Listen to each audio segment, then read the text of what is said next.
Hey guys, what's up? Welcome back here to today's episode of Intuitive Angling, and man, I appreciate you guys checking out today's video and spending some time with me. And guys, I got two fish stories today I want to share with y'all. Seems like a lot of people like hearing a bunch of stories I got from back in the day, and I got two here that definitely stand out to me. I think you guys are going to enjoy this.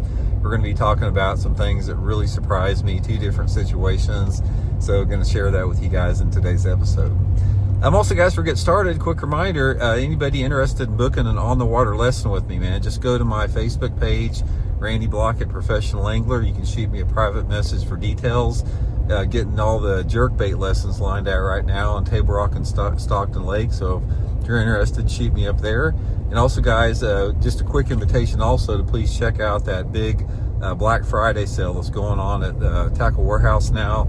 I'll have my Tackle Warehouse link in the description of this video if you guys want to take advantage of that sale and use my links. A good way to support the channel. And as always, guys, thank you very much for subscribing here to Intuitive Angling and hitting that like button and hitting that share button and comment on the videos. That goes a long way to support the channel. I really appreciate that. Okay, guys, I got two stories I want to tell you. Now, this is like the title said, there's no way that these are bass. I'm going to explain to you what the deal was on this. Two different tournaments, guys. One of the tournaments was a FLW tour event down at Beaver Lake, Arkansas, and the other was a Bassmaster Top 100 event down at Sam Rayburn Lake in Texas.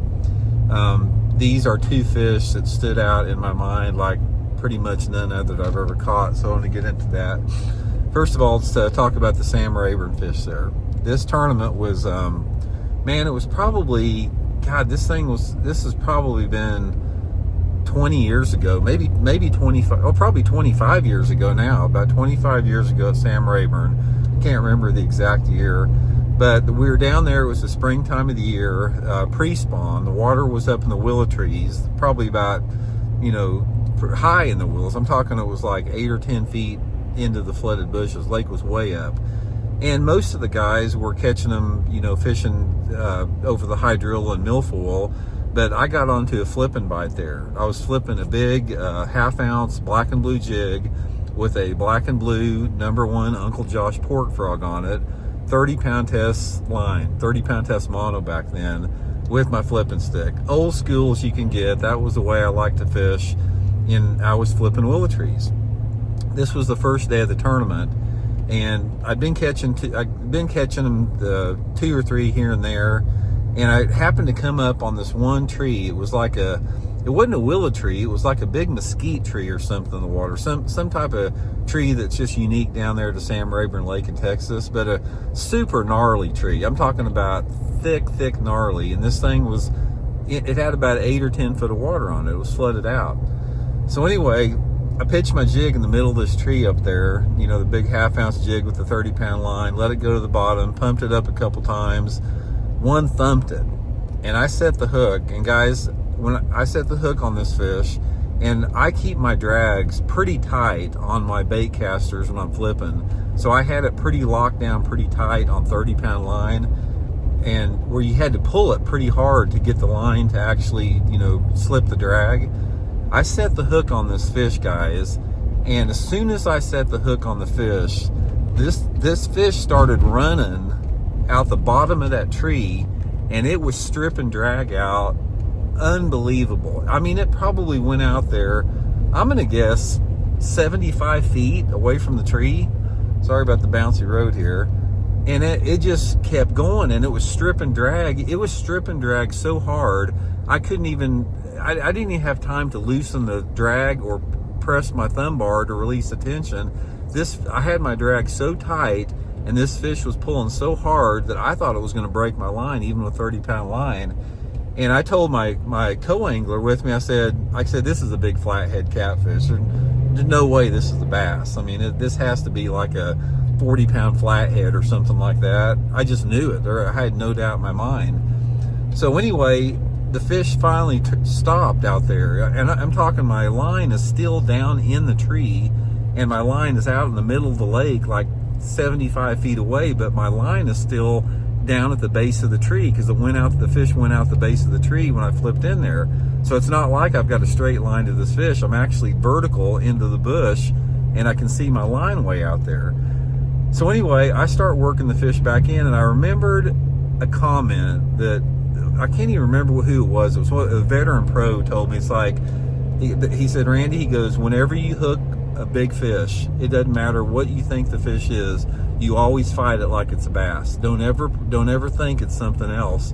And I remembered him saying that, so I started reeling the fish back in, and again, my line is down in this tree, so I get the fish, I'm reeling it back up into the tree, and now the fish is down in the tree, and I can feel it pulling down there.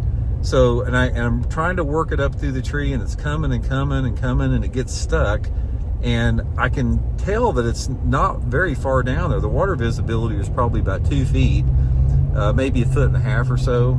So anyway, I could feel it moving, but it was stuck.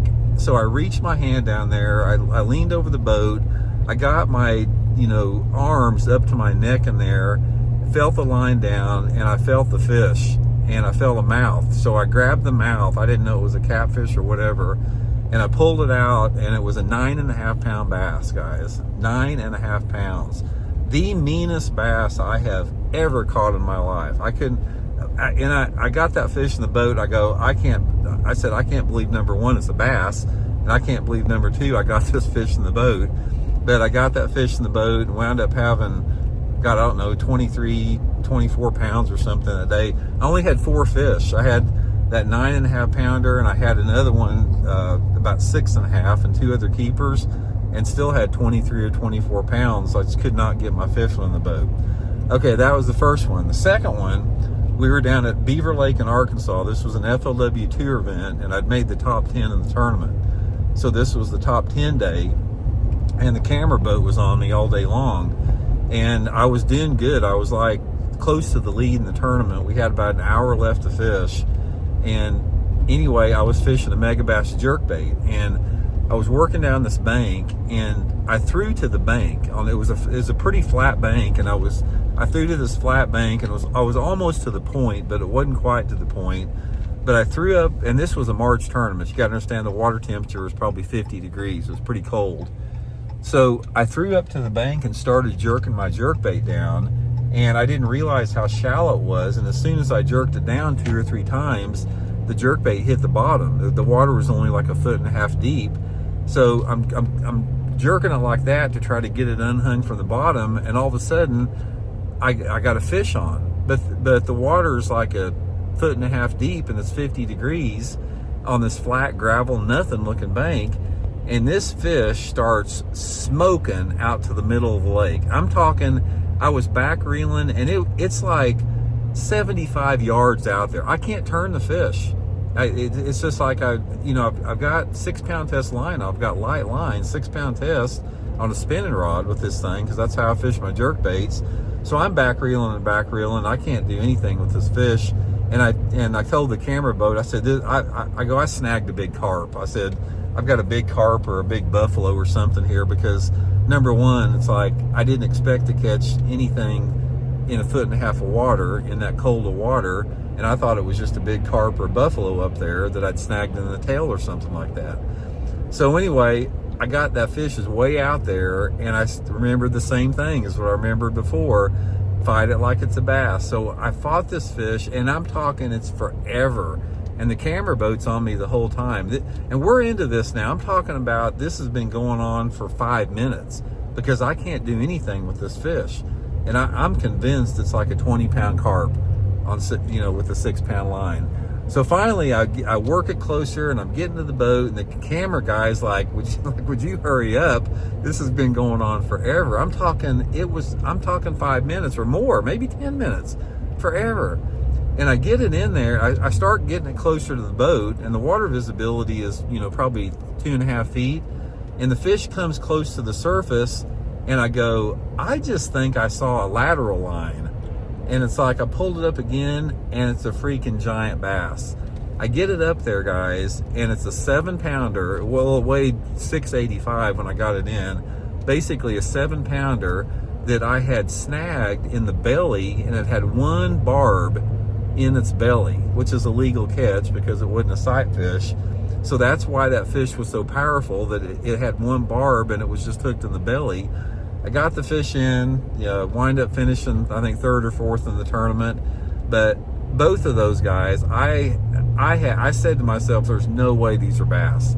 There's no possible way. They're just too big. They're too strong. But both of them turned out to be big fish. Both of them won me a lot of money, so it's just sort of been one of those unexpected big ones out of nowhere. But anyway, I just wanted to share those two stories with you guys, and hope you enjoyed it. We'll check in later. See you.